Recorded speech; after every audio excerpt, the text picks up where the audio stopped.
Good morning! So for today's ulam ng inyong langga ay magtitinula tayo ng manok.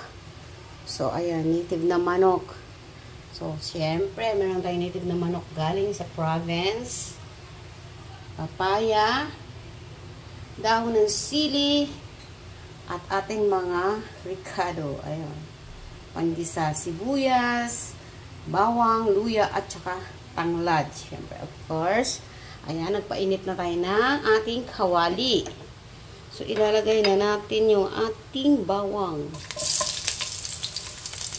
Ayan, bawang muna. Halo-halo. So, ayan, golden brown ng ating bawang.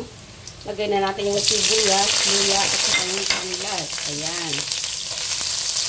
Tumatalsik siya kasi hinulasan ko yung tanglad. Ayan. So, gisa-gisa lang natin yan. Ilalagay na natin yung ating native chicken.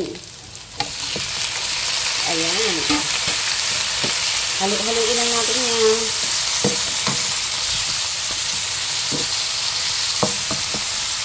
Ayan, tatakpan lang natin ito.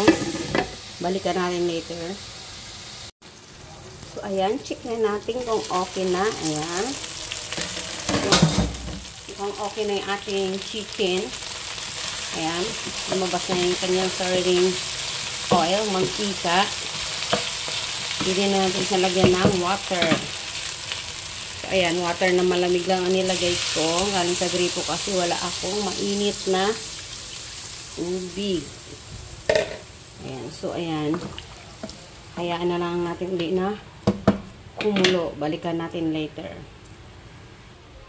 So, ayan. Tinakpan lang natin yung ating kawali. So, nilakasan ko na yung apoy. Ayan. So, balikan natin maya-maya. So, tingnan na natin yung ating papaya. Ayan. Check na natin kung malambot na ito. Pwede na to. So, ilalagay na natin yung ating dahon ng sili. Yan, ang dami niyan, guys. Daming dahon ng sili, mga langga, kasi gusto ko yung gulay. Gusto ko yung dahon. So, ayan. Halo-halo na natin. So, malapit na tong maluto. Kapag ganito na sobrang init naman ng, ng sabaw, pwede na natin i-off tong kalan. Kasi yung sabaw na yung magluluto sa dahon ng sili para hindi siya durog-durog. So, that's it. Luto na yung ating tinulang chicken na manok. Bye-bye.